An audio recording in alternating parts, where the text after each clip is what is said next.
ಭಿನ್ನಮತ ಖಾತೆ ಹಂಚಿಕೆ ಸವಾಲು. ಯಾರಿಗೆ ಯಾವ ಇಲಾಖೆ, ಯಾರ ಖಾತೆಗಳು ಬದಲು?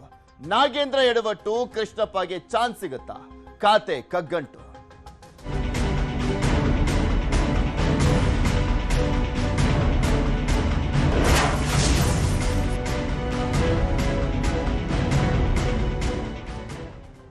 ಭಿನ್ನಮತ ಪ್ರತಿಭಟನೆ ಖಾತೆಯ ಕಗ್ಗಂಟು. ಇದು ಕಾಂಗ್ರೆಸ್ನಲ್ಲಿ ಆಗ್ತಾ ಇರುವಂತ ಸದ್ಯದ ಪರಿಸ್ಥಿತಿ. ಸಂಪುಟ ವಿಸ್ತರಣೆ ಆದ ಬಳಿಕ ಸಾಕಷ್ಟು ಜನ ಆಕ್ರೋಶವನ್ನ ವ್ಯಕ್ತಪಡಿಸ್ತಾನೆ ಇದ್ರು. ಕೋಲಾರದಿಂದ ಬೆಳಗಾವಿಯವರೆಗೂ ಕೂಡ ಸಾಕಷ್ಟು ಜನ ನಮಗೆ ಸಚಿವ ಸ್ಥಾನ ಸಿಕ್ಕಿಲ್ಲ ಅಂತ ಅಸಮಾಧಾನ ಮತ್ತು ಒಂದ್ ಕಡೆ ಅವರ ಬೆಂಬಲಿಗರ ಪ್ರತಿಭಟನೆ ಬಂದ್ ಮಾಡಿರುವಂತ ನೋಡ್ತಾನೆ ಇದ್ದೀವಿ. ಭಿನ್ನರಿಗೆ ಮುಲಾಮು ಸೂತ್ರ ರೆಡಿ ಆಗಿದೆಯಾ ಅನ್ನುವಂತ ಒಂದು ಪ್ರಶ್ನೆ. ಅಸಮಾಧಾನಿತರಿಗೆ ಮಂತ್ರಿ ಭಾಗ್ಯ ಸಿಗುತ್ತಾ ಅಂತ. ಎಲ್ರಿಗೂ ಕೊಡ್ಲಿಕ್ಕಂತೂ ಆಗಲ್ಲ. ಹಂಗೇನಾದ್ರೂ ಕೊಟ್ಟಿದ್ದೆ ಆದ್ರೆ ಯಾವ ಲೆವೆಲ್ಗೆ ಹೈಕಮಾಂಡ್ ಫೇಲ್ಯೂರ್ ಆಗಿದೆ, ಮುಖ್ಯಮಂತ್ರಿಗಳು ಫೇಲ್ಯೂರ್ ಆಗಿದ್ದಾರೆ ಅನ್ನುವಂಥದ್ದು ಕೂಡ ಸ್ಪಷ್ಟವಾಗಿ ಗೊತ್ತಾಗುತ್ತೆ. ಆಯ್ಕೆಯ ಸಂದರ್ಭದಲ್ಲಿ, ಮ್ಯಾನೇಜ್ಮೆಂಟ್ ಸಂದರ್ಭದಲ್ಲಿ ಹಂಚಿಕೆ ಆದಂತ ಖಾತೆಗಳು ಬದಲಾವಣೆ ಆಗುತ್ತಾ? ಈಗ ಹಂಚಿಕೆ ಆಗಿರುವಂತದ್ದು ಎಷ್ಟು? ಒಂದು 13 ಜನಕ್ಕೆ ಹಂಚಿಕೆ ಮಾಡಿದ್ದಾರೆ. ಅವರ ಖಾತೆಗಳು ಕೂಡ ಬದಲಾವಣೆ ಆಗುತ್ತಾ ಅಂತ. ಹೊಸ ಸಚಿವರಿಗೆ ಯಾವ ಇಲಾಖೆಗಳ ಹೊಣೆಯನ್ನ ಕೊಡಲಾಗುತ್ತೆ? ನಿನ್ನೆ ಖರ್ಗೆ ಜೊತೆಗೆ ಸಿಎಂ ಸಮಾಲೋಚನೆಯನ್ನ ಮಾಡಿದ್ದಾರೆ. ಎಂ ಕೃಷ್ಣಪ್ಪಗೆ ಮಂತ್ರಿ ಸ್ಥಾನ ಬಹುತೇಕ ಫಿಕ್ಸ್ ಅಂತ ಹೇಳಲಾಗ್ತದೆ. ಒಬ್ಬ ಒಕ್ಕಲಿಗ ಸಚಿವ ಸೇರಿ ಇಬ್ಬರ ರಾಜೀನಾಮೆ ಅಂತ ಹೇಳಲಾಗ್ತದೆ. ಒಬ್ಬ ಒಕ್ಕಲಿಗ ಸಚಿವ ಸೇರಿ ಇಬ್ಬರ ರಾಜೀನಾಮೆ ಅಂದ್ರೆ ಇರುವಂತದ್ದು 5 ಒಕ್ಕಲಿಗ ಸಚಿವರು, ಮುಖ್ಯಮಂತ್ರಿಗಳನ್ನ ಸೇರಿಸಿದಂತೆ. ಇನ್ನ ಕೃಷ್ಣ ಬೈರೇಗೌಡರಿದ್ದಾರೆ, ಚಲುವರಾಯಸ್ವಾಮಿ ಅವರಿದ್ದಾರೆ, ಬಾಲಕೃಷ್ಣ ಅವರಿದ್ದಾರೆ, ಶಿವಲಿಂಗೇಗೌಡರಿದ್ದಾರೆ. ಹಾಗಾದ್ರೆ ಈ 4ರಲ್ಲಿ ಯಾರ ಕಡೆಯಿಂದ ರಾಜೀನಾಮೆ ಕೊಡಿಸ್ತಾರೆ ಗೊತ್ತಿಲ್ಲ, ನೋಡ್ಬೇಕು. ಮಹಿಳಾ ಸಚಿವೆ ಯಾರಾಗ್ತಾರೆ? ಯಾರಿಗೆ ಮಣಿಯನ್ನ ಹಾಕಲಾಗುತ್ತೆ? ಯಾವ ಭಾಗಕ್ಕೆ ಮಣಿಯನ್ನ ಹಾಕಲಾಗುತ್ತೆ? ಇದು ಕೂಡ ಸದ್ಯದ ಕುತೂಹಲ. ಹಿಂದೆ ಹೊಸ ಸಚಿವರ ಖಾತೆ ಲಿಸ್ಟ್ ಫೈನಲ್ ಆಗುವಂತ ಚಾನ್ಸಸ್ ಇದೆ. ಪ್ರಬಲ ಖಾತೆಗಳಿಗೆ ಸಚಿವರು ಭಾರಿ ಲಾಬಿಯನ್ನ ಮಾಡ್ತಾ ಇದ್ದಾರೆ. ಇಂದು ದೆಹಲಿಯಿಂದ ಸಿಎಂ ವಾಪಸ್ ಆಗಲಿದ್ದಾರೆ. ಅವರನ್ನು ವಾಪಸ್ ಕಳಿಸ್ಬಿಟ್ಟು ನಾವು ಕಳಿಸ್ತೀವಿ, ಅದಾದ್ಮೇಲೆ ಅದನ್ನು ಓಕೆ ಮಾಡಿ ಅಂತ ಹೇಳ್ತಾರ ಹೈಕಮಾಂಡ್ ಅವರು? ಕಾದ್ ನೋಡ್ಬೇಕು. ಯಾಕೆಂದ್ರೆ ಹಂಗೆ ಮಾಡಿ ಕಳಿಸಿದ್ದಲ್ಲ. ಕ್ಯಾಬಿನೆಟ್ ವಿಸ್ತರಣೆಯ ಸಂದರ್ಭದಲ್ಲಿ ಮುಖ್ಯಮಂತ್ರಿಗಳದ್ದು, ಮಾಜಿ ಮುಖ್ಯಮಂತ್ರಿಗಳದ್ದು ಏನೂ ನಡೀಲಿಲ್ಲ ಅನ್ನುವಂಥದ್ರ ಬಗ್ಗೆನೇ ಚರ್ಚೆ ಆಗ್ತಿರೋದು. ಎಲ್ಲ ಹೈಕಮಾಂಡ್ ನಿರ್ಧಾರ, ಇವ್ರು ಹೇಳಿದಂತೆ ಯಾವುದು ಕೂಡ ಆಗಿಲ್ಲ ಅನ್ನುವಂಥದ್ರ ಬಗ್ಗೆ ಕೂಡ ಸಾಕಷ್ಟು ಚರ್ಚೆ ಆಗ್ತಾ ಇದೆ. ಈಗ ಖಾತೆ ವಿಚಾರಕ್ಕೆ ಸಂಬಂಧಪಟ್ಟಂತೆ ಏನಾಗುತ್ತೆ? ಇನ್ನೊಂದ್ ಕಡೆ ಕೃಷ್ಣಪ್ಪ ಅವರು ಪಟ್ಟನ್ನ ಹಿಡಿದಿದ್ದಾರೆ. ಕೊಟ್ರೆ ಮಂತ್ರಿ ಸ್ಥಾನ, ಇಲ್ಲ ಅಂದ್ರೆ ಯಾವುದು ಬೇಕಾಗಿಲ್ಲ, ನಮ್ ದಾರಿ ನೋಡ್ಕೊಳ್ಳೋದು ಗೊತ್ತಿದೆ ಅಂತ ಬೇರೆ ಹೇಳಿರುವಂತ ಹಿನ್ನೆಲೆಯಲ್ಲಿ ಏನ್ ಮಾಡ್ತಾರೆ? ಯಾವ ರೀತಿಯಾಗಿ ಸಮಾಧಾನ ಪಡಿಸಲಾಗುತ್ತೆ? ಸಚಿವ ಸ್ಥಾನ ಕೊಟ್ರೆ ಅಷ್ಟೇ ಸಮಾಧಾನ ಅಂತ ಹೇಳ್ತಾ ಇದ್ರು ಅವರು. ಸೊ ಈಗ ಅದೇ ಬಿಗ್ ಚಾಲೆಂಜ್ ಇರುವಂತದ್ದು. ಮತ್ತೆ ಯಾರನ್ನ ಕೈ ಬಿಡ್ತಾರೆ ಸಂಪುಟದಿಂದ? ಅದು ಕೂಡ ಕುತೂಹಲ ಇದೆ. ಯಾಕಂದ್ರೆ ಈಗ ಆಲ್ರೆಡಿ ಸಚಿವರಾಗಿ 1 ವಾರ ಆಯ್ತು. 1 ವಾರ ಆದ್ರೂ ಕೂಡ ಖಾತೆ ಕೊಡ್ಲಿಕ್ಕಾಗಿಲ್ಲ ಇವ್ರ ಕೈಲಿ.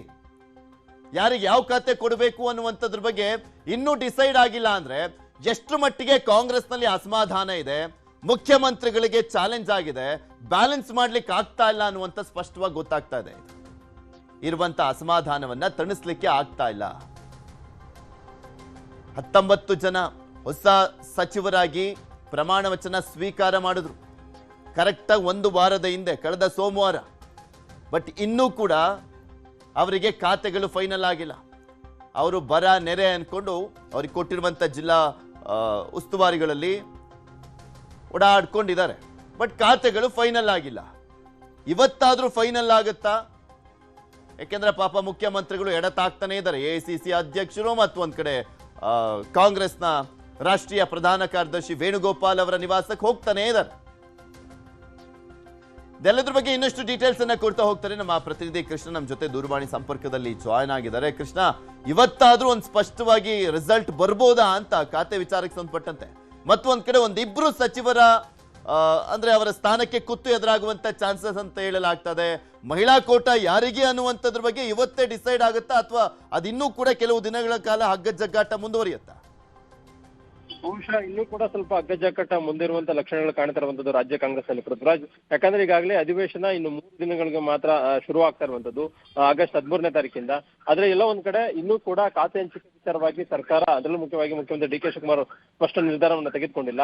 ನಿನ್ನೆ ದಿನ ಡಿ ಕೆ ಶಿವಕುಮಾರ್ ಅವರು ದೆಹಲಿಗೆ ಹೋಗಿದ್ರು. ಎಸಿಸಿ ಅಧ್ಯಕ್ಷ ಆಗಿರ್ತಕ್ಕಂಥ ಮಲ್ಲಿಕಾರ್ಜುನ್ ಖರ್ಗೆ ಮತ್ತೆ ಎಸಿಸಿ ಪ್ರಧಾನ ಕಾರ್ಯದರ್ಶಿಗಳಾಗಿರ್ತಕ್ಕಂಥ ಕೆ.ಸಿ. ವೇಣುಗೋಪಾಲ್ ಅವ್ರನ್ನ ಭೇಟಿಯನ್ನು ಮಾಡೋದ್ರ ಮುಖಾಂತರವಾಗಿ ಚರ್ಚೆ ಕೂಡ ಮಾಡಿರುವಂತದ್ದು. ಇಲ್ಲ ಒಂದ್ ಕಡೆ ಚರ್ಚೆ ಮಾಡೋದ್ರ ಮುಖಾಂತರವಾಗಿ ಅಂತಿಮವಾಗಿ ಖಾತೆ ಹಂಚಿಕೆ ವಿಚಾರವಾಗಿ ಒಂದಷ್ಟು ಗೊಂದಲ ಇತ್ತು, ಯಾರ್ಯಾರು ಕೊಡಬೇಕು ಅನ್ನೋ ನಿಟ್ಟಿನಲ್ಲಿ. ಮತ್ತೆ ಇಂಥವ್ರು ಕೊಟ್ರೆ ಅದನ್ನ ನಿಭಾಯಿಸ್ತಾರ ಅಥವಾ ಅವ್ರ ಮೇಲೆ ಏನಾದ್ರು ಆಪಾದನೆ ಇದೆಯಾ, ಕೊಟ್ಟಂತವ್ರಿಗೆ ಯಾವ ರೀತಿಯಾಗಿ 2 ವರ್ಷಗಳ ಕಾಲ ಕೆಲಸವನ್ನ ಮಾಡ್ತಾರೆ, ಮತ್ತೆ ಇಂಥ ಖಾತೆಗಳನ್ನ ಅವ್ರಿಗೆ ಕೊಡಬಹುದಾ, ಹೀಗೆ ಒಂದಷ್ಟು ಲೆಕ್ಕಾಚಾರಗಳ ಆಧಾರದ ಮೇಲೆ ಈಗ ಚರ್ಚೆ ಕೂಡ ಮಾಡಿರುವಂತದ್ದು. ಅಂತಿಮವಾಗಿ ಆ ಒಂದು ಖಾತೆಗೂ ಕೂಡ ಈಗ ಖರ್ಗೆ ಮತ್ತೆ ವೇಣುಗೋಪಾಲ್ ಅವರು ಅಂತಿಮವಾದಂತಹ ಮುದ್ರೆಯನ್ನು ಕೂಡ ಒತ್ತಿದ್ದಾರೆ. ಬಹುಶಃ ಆ ಒಂದು ಖಾತೆಯೊಂದಿಗೆ ಡಿ ಕೆ ಶಿವಕುಮಾರ್ ಅವರು ಇವತ್ತು ದೆಹಲಿಯಿಂದ ಬೆಂಗಳೂರಿಗೆ ಬರ್ತಾ ಇದ್ದಾರೆ. ಬೆಳಗ್ಗೆ 11 ಗಂಟೆ ಸುಮಾರಿಗೆ ಬೆಂಗಳೂರಿಗೆ ಬಂದ ಬಳಿಕವಾಗಿ ಅವರು ಕೋಲಾರ ಪ್ರವಾಸವನ್ನು ಕೂಡ ಕೈಗೊಳ್ತಾ ಇರುವಂತದ್ದು. ಅದಾದ ಬಳಿಕವಾಗಿ ಮಧ್ಯಾಹ್ನ ಅಥವಾ ಸಂಜೆ ಒಳಗಡೆ ಲೋಕಭವನಕ್ಕೆ ನೂತನ ಸಚಿವರಿಗೆ ಏನು ಖಾತೆ ಹಂಚಿಕೆ ಪಟ್ಟಿ ಏನಿದೆ ಅದನ್ನ ಕಳಿಸ್ಕೊಡುವಂತ ಸಾಧ್ಯತೆ ಕೂಡ ಇರುವಂತದ್ದು.